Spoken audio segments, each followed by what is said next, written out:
Buenos días, agradezco muchísimo al Club de la Libertad por organizar este importante Congreso Regional.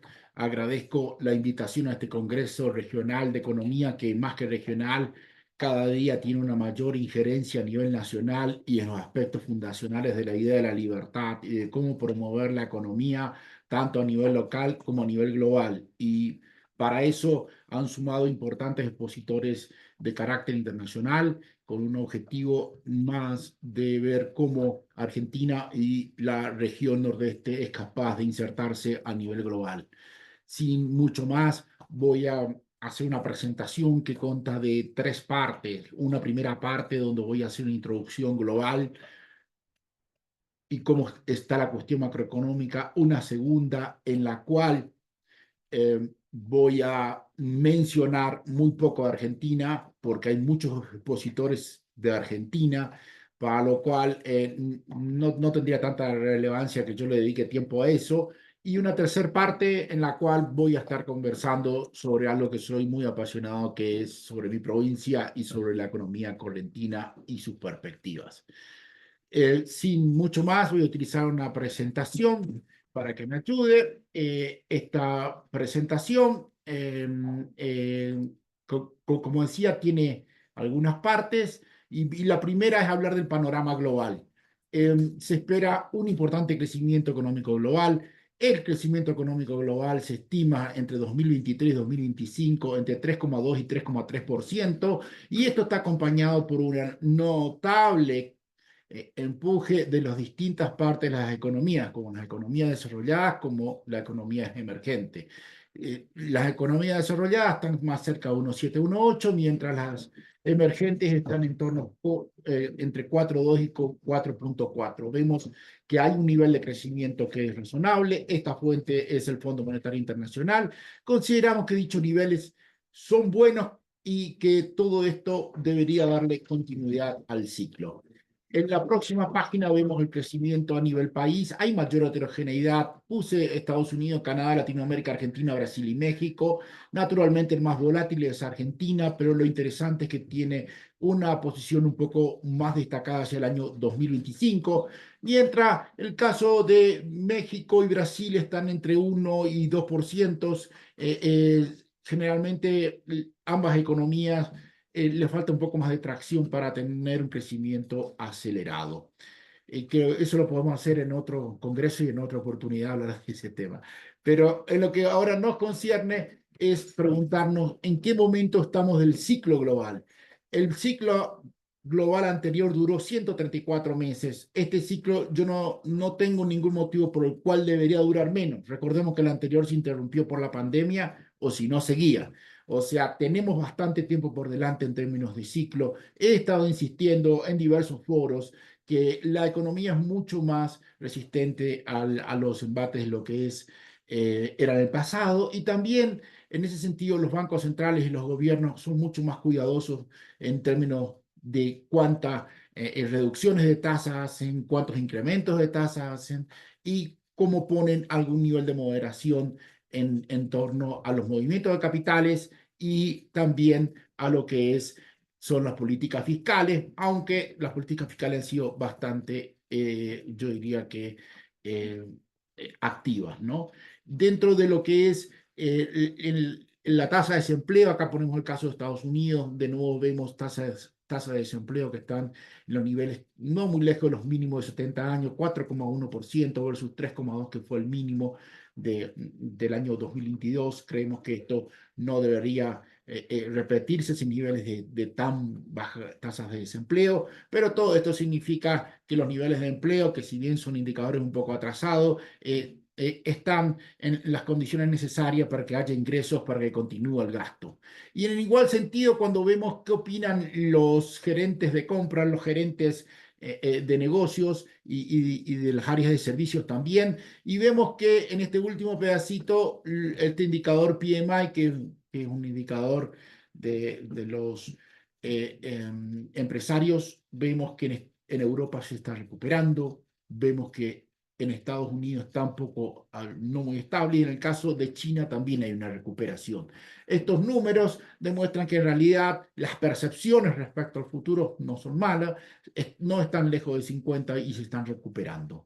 En la próxima página tenemos un indicador de sorpresas económicas que significa lo siguiente: cuando sale un dato económico, se calcula ese dato versus el pronosticado. Naturalmente, eso viene siendo positivo ya desde hace bastante tiempo y en este último tiempo, desde agosto, se ha tendido a acelerar. Recordemos que había gente que decía que en agosto ya íbamos a una recesión, que estaba cerca, que la Fed tendría que bajar 200 basis points a la brevedad y bla, bla, bla. No parece que sea tan así. En la próxima página lo que vemos es la tasa de inflación anual. La tasa de inflación ha venido a la baja en términos año contra año. Vemos ahí el objetivo de 2%. Tanto Europa como Estados Unidos se están acercando y China por lo menos está teniendo un nivel de inflación razonable. En concreto, esto da espacio para que las tasas de interés puedan recortarse por parte de los bancos centrales. Vemos el caso de la Fed, cuya tasa de interés estaba en 5,5 y se esperaría más o menos que para fines de 2025 vaya a 4. En ese momento, como mencioné, hacia mediados de año, julio, agosto, es cuando había unos temores de recesión, se esperaba que la tasa de Fed Fund vaya hasta inclusive 3, un cuarto. Estamos lejos de eso. Naturalmente hay mejores, yo diría, indicadores de confianza respecto a las posibilidades de crecimiento. Y también la tasa a largo plazo de la Fed, le preguntan a los gobernadores de la Fed cuál sería la tasa a largo plazo, y ellos dicen que esto estaría hoy en día cerca de 2,8%, mientras antes eso era 2,5%, por lo cual demuestra que la actividad económica o el term premium que tienen que tener es más elevado. En la siguiente página es un tema que muestra las tasas de interés que del año 1980 han venido a la baja, desde que Paul Volcker las puso muy arriba con una notable suba de las tasas de interés por la elevada inflación de 2 dígitos que tenían, y eso significó, bueno, como ya todos los más antiguos sabemos, o bueno, yo apenas nacía, era el tema de la crisis de la deuda, ¿no? Bueno, en lo que se refiere a estas tasas han venido a la baja brutalmente, pero desde el año 2019 han empezado a rebotar. Creemos que las tasas de interés tienen algún espacio para subir, pero no muchísimo más. Pero este nivel de tasa de interés sí que no es menor en un entorno donde los balances fiscales han sido muy elevados. Vemos el caso del balance fiscal de Estados Unidos, por ejemplo, que ha sido persistentemente negativo, el de la línea negra, y vemos que siempre está ahí rondando el 6% de déficit. El caso de China siempre es negativo, lamentablemente, y eso ha traído una mala asignación de capital en la economía y le ha costado muchísimo recuperarse. Y el caso de Europa, niveles un poco más razonables. Y se destaca el caso de Argentina, con niveles de déficit que ya están siendo olvidados, y la economía argentina ya lleva varios meses con superávit fiscal. Este superávit fiscal, vamos a ver qué implicancias tiene. La cantidad de deuda que tiene un país es resultado de la acumulación de los déficits fiscales, tanto reconocidos sobre la línea o los reconocimientos de deudas extraordinarios que se hacen fuera de la línea. En este caso, tenemos el caso de la deuda al gobierno y vemos que Estados Unidos se espera que su deuda con respecto al producto hacia el año 2029 vaya bien por encima del 100%. Vemos el caso de China que va bien por encima del 100%, y vemos el caso de Europa que también se quiere acercar al 100%. 100% de deuda deja muy poco margen de maniobra ante cualquier crisis y ante cualquier circunstancia. El caso argentino se mueve en sentido opuesto, y se mueve en sentido opuesto porque hay un superávit fiscal y hay un objetivo de reducción de deuda. De producirse esto en Argentina, estaríamos viendo que a más tardar para, yo diría, el año 2028, Argentina podría estar cerca del grado de inversión. Van a decir que estoy loco, ya dijeron que estoy loco hace mucho tiempo cuando veía que había una acomodación un acomodamiento de Argentina, y sí opino que esto sería así, fin de 2028 estaríamos viendo acercándonos al grado de inversión. Eh, ¿A qué viene toda esta situación de los déficits fiscales y de la deuda del gobierno? Si las tasas de interés son más altas que lo esperado, las deudas son muy elevadas y a su vez estamos en una situación de envejecimiento poblacional y donde los sistemas de pensiones están en dificultades, es probable que muchos países vayan a default.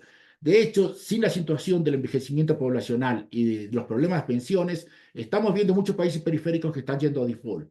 El Fondo Monetario Internacional, en el mes de octubre, que venía trayendo una postura bastante, yo diría, suave respecto a los déficits, cambió su opinión y lanzó una solicitud a todos los gobiernos del mundo, particularmente a los países desarrollados y a los principales países emergentes, a reducir los déficits fiscales, aprovechando que el crecimiento es bueno. Eh, y bueno, su preocupación es que los déficits son elevados y líquido a la baja, la deuda pública se estaría acercando a 100 trillones y más del 100% del Producto Bruto Interno, y la situación no sería peor por las tendencias persistentes, el sesgo optimista que hay en las proyecciones de deuda, siempre aparecen cosas debajo de la línea, y a su vez una incertidumbre intrínseca respecto a la situación geopolítica global y acontecimientos económicos, que proponen un ajuste fiscal de 3,4 producto, un diseño cuidadoso de cómo se hace eso para que no impacte sobre la actividad económica, no impacte sobre la sociedad y que la recuperación de cuentas fiscales razonables, que sería un déficit de 2%, 2% del producto, que más o menos eso hace mantener la cantidad de deuda a niveles cercanos al 50%, eso hace que los planes fiscales tengan que ser deliberados y con un enfoque a largo plazo. Y a su vez que mejoren un poco la gobernanza. Todo esto se parece un poco a lo que quiso hacer Milei, pero lo que está haciendo Milei, pero con yo diría, no tan recargado, porque naturalmente la situación fiscal de los países desarrollados y de muchos países emergentes no es la situación de Argentina. Ahora, ¿cuánto de esto está pegando a nivel global? Y parece que bastante, porque el reciente electo presidente Trump en Estados Unidos está hablando de la reforma del Estado y la creación del Doge comandada por Elon Musk y Vivek. Naturalmente esto va a tener, son cosas nuevas, parecía ser que el Trump que viene no es el mismo que antes. Yo creo que no es el mismo que antes. ¿Qué impacto puede tener a nivel regional? La designación de Marco Rubio indica una mayor importancia en Latinoamérica. Marco Rubio es hijo de cubanos nacido en Florida, que tiene un amplio conocimiento de todo lo que es la situación de Latinoamérica y sí le va a poner foco. De alguna forma, los temas de seguridad, narcotráfico, inmigración van a ser claves. El tema de Venezuela yo creo que va a tener más relevancia. Y obviamente aquí la clave es cómo se alinea el resto de la TAM a esto, ¿no? Y la gran pregunta para nosotros es cómo Argentina puede capitalizar la oportunidad. Recordemos que el único país que ha sido visitado por Trump hasta ahora en toda Latinoamérica ha sido Argentina. Hay una afinidad, hay una situación donde se pueden buscar puntos en común. También es oportuno mencionar que el señor Trump fue socio de Macri en algunos emprendimientos y se conocían muy bien y muchos no pudimos capitalizar tampoco en ese momento. O sea, tampoco presentar como que todo es muy fácil y porque haya algún cierto tipo de afinidad, esto va a significar un gran empuje para Argentina.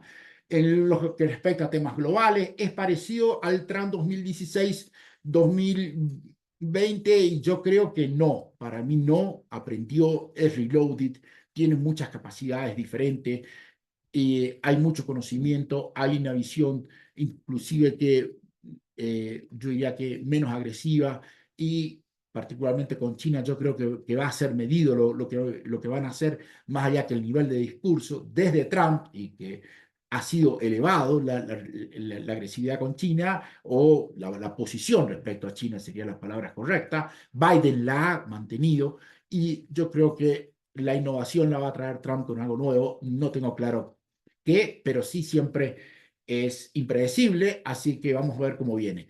Pero sin duda, yo creo que los conflictos geopolíticos, al contrario de lo que piensa mucha gente, se van a ir apaciguando. La economía china ya pasó lo peor, es un tema importante, la economía china le cuesta recuperarse, no sé cuánto pasó lo peor, Yo creo que sí, pero de todas formas no es una economía que va a poder crecer más allá del 5% en forma persistente. 5% datos concretos. Este, en ese sentido, me parece que esta dificultad y esta debilidad económica tampoco debería ser un motivo para que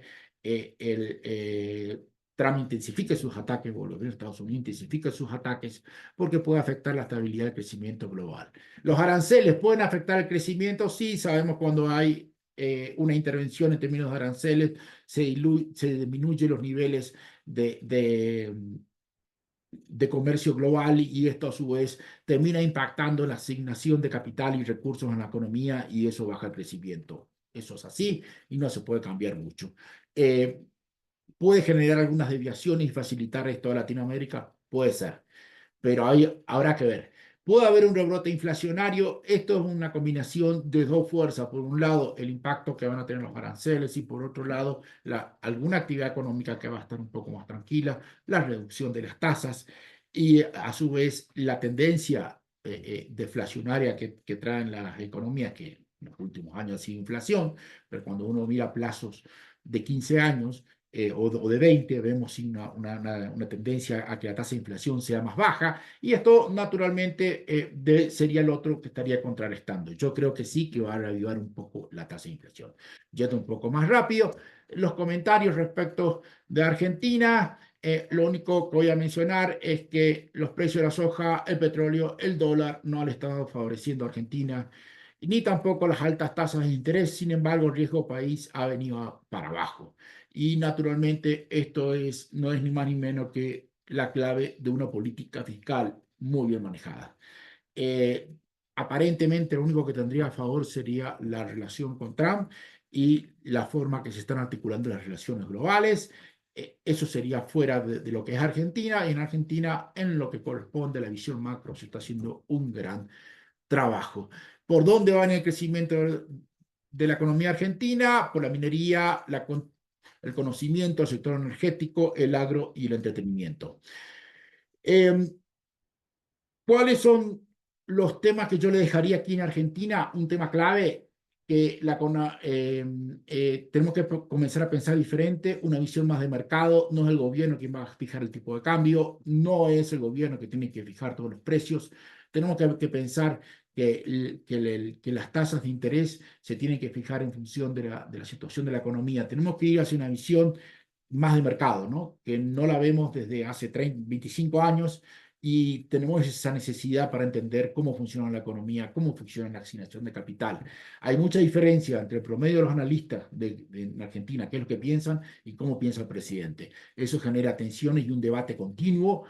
Creo que el presidente, no que creo, estoy sumamente seguro que el presidente está en lo correcto y que los otros analistas tienen que tratar de ajustar a entender en cómo funciona el mercado y cuál es la importancia del mercado en el proceso de asignación de recursos y cómo esto es uno de los fundamentos trascendentales para el desarrollo de un país. Yendo un poco más rápido, doy por terminado la parte global y de Argentina y voy a la economía de corriente. La economía de corriente, los términos de intercambio le han jugado a favor. Esto es muy positivo tanto en la madera como en el arroz y el ganado. Los precios son elevados comparados con los últimos 20 años y estos precios elevados deberían tratar de empujar a esta actividad. De hecho, estamos viendo que la actividad maderera, la ganadera y el arroz han venido en aumento. Lamentablemente, el peso del arroz en la economía correntina es muy bajo, ha venido en una fuerte caída en la superficie cultivada y esto naturalmente tiene impactos importantes. En lo que cuenta corriente, abundantes recursos naturales, una importante posición geopolítica, una posición logística privilegiada con ríos navegables, energías renovables que están relacionadas tanto por las represas como también todo lo que sea biomasa y la posibilidad también de capturar energía solar. Eh, Gracias a Dios no tenemos mucha posibilidad con la energía eólica porque el viento suele ser muy molesto cuando es persistente, por lo cual eso le abre una muy buena puerta a su potencialidad turística, no tiene conflictos internos, demográficamente tiene una tasa de fertilidad mayor que el promedio del país y a su vez tiene facilidad para acelerar repatriaciones del factor humano. Hay correntinos por todos lados, en mi caso yo estoy en México y charlando desde aquí, pero en todo el país hay correntinos, hay procesos migratorios, hay mucha posibilidad de desarrollo sustentable, hay niveles de seguridad que son manejables y a su vez el endeudamiento del gobierno, las empresas y las familias es muy bajo, por lo cual podría tomar crédito para hacer desarrollos empresariales o simplemente para comprarse una casa. ¿Qué es lo que nos falta? Una visión de más largo plazo, un desarrollo, una mentalidad más capitalista, no pensar todo que el Estado no va a traer la solución, la habilidad empresarial, nos une siempre en aspectos más culturales, fiestas, eventos, pero no tanto los empresariales, y eso obviamente hace que, por ejemplo, la fiesta del Dorado, la fiesta del Surubí sean espectaculares, pero probablemente los eventos de los empresarios no tengan esa convocatoria, ni tampoco el monitoreo por parte de la población o seguimiento. El complejo logístico está bastante deteriorado, pero no implica que no se pueda reactivar rápido. Las acciones en torno al desarrollo energético no son muy asociadas, le falta un poco tener más coordinación, no existen políticas concretas para activar las cuestiones turísticas, hay algunas, pero no están tan cohesionadas. El sector público no facilita el desarrollo empresarial, tal un impuesto a los sellos, algunos trámites son un poco más lentos, la justicia es lenta, pese a que tiene una importante dotación de gente y está muy poco tecnificada, hay poco empuje en las capacidades portables, la población le falta más desarrollo educativo y técnico, o sea, hay desarrollo educativo como hay muchos abogados, contadores, médicos, pero hay pocos relacionados con actividades técnicas, electricista, plomero, tornero, alguien que pueda ser supervisor de una planta, etcétera. Y la educación está es más generalista y muy poco orientada a soluciones. Y la falta de orientación en los productores pequeños. ¿Qué es lo que nos dicen que tenemos? Dicen, no, hay inclusive un análisis realizado por uno de los organismos globales o diríamos regionales, que dicen que Corrientes solamente tiene sector forestal, ganadería y arroz. No es así, no es así. Contamos con energías renovables, todo el mundo se olvida dónde está Yacyretá, todo el mundo se olvida todo lo que además se puede hacer. Todo el complejo turístico argentino está muy poco promocionado a nivel nacional. La industria de entretenimiento puede ser bien fuerte, ya que hay capacidad para desarrollar temas culturales. Naturalmente, esto facilita mucho el componente de entretenimiento y turístico. El potencial frutícola es gigante. La plataforma de exportaciones podría ser muy interesante y la conectividad y proximidades a temas claves son muy fáciles en el caso de Argentina y en el caso corriente y se pueden desarrollar. Todo lo que sea bioeconomía, no hay ninguna provincia en el país que tenga un potencial tan elevado como Corrientes en los aspectos de bioeconomía, por el triángulo que existe en los aspectos de electrificación, en energía solar y la capacidad que tiene la economía desde la perspectiva forestal. Es un triángulo sagrado, poco considerado, y también voy a agregar un punto más que la economía plateada. La economía plateada es la economía que se está desarrollando producto del envejecimiento global y el avance de la demografía, que hace que haya cada vez un mayor porcentaje de adultos. Esos adultos les sería mucho más fácil vivir en Corrientes que vivir, por ejemplo, en el conurbano, ¿no? Y a su vez se puede desarrollar un componente de esta economía en la provincia. Eh, la parte forestal es muy fuerte en Corrientes, ha sido fuerte, se ha desarrollado bien, pero los árboles frutales han venido en decadencia, habría que hacer un twist más hacia lo que es silvicultura. La conexión con la energía renovable es incipiente, hay algunos megas ya de biomasa, pero faltan. Se debería avanzar con la industria celulosa y papel, habría que poner una pastera en Corrientes, lo estoy insistiendo los últimos 20 años, es necesario y es necesario que de esa forma se pueda producir celulosa y papel. La infraestructura logística, como dije, es precaria, pero muy fácil de articular y acelerar. Y la conexión con la actividad ganadera y forestal, como decía, el componente de silvicultura es básico. Uruguay es un modelo que tenemos que mirar y tiene algunas cosas donde podemos copiar. Pero también hay muchas cosas que la podemos hacer bastante mejor. En lo que es ganadería, funciona muy bien, hay un buen desarrollo genético, lo único que falta es una marca regional, la identificación es más regulatoria que comercial, yo veo muchísimas oportunidades en el complejo ganadero y creo que todo esto se puede aprovechar muchísimo más, pero el complejo viene funcionando bastante bien y hay muchas posibilidades en lo que es la ganadería regenerativa. Agradezco muchísimo, traté de ir lo más rápido posible, hacer un enfoque global, conversar un poquito de la parte local e ir directamente a lo que concierne a la provincia. Las perspectivas y el momento de corriente son envidiables para una fuerte recuperación de largo plazo. Las necesidades de contar con un liderazgo empresarial, una población alineada con una mentalidad capitalista y un objetivo de mediano plazo son claves en este momento. Muchas gracias.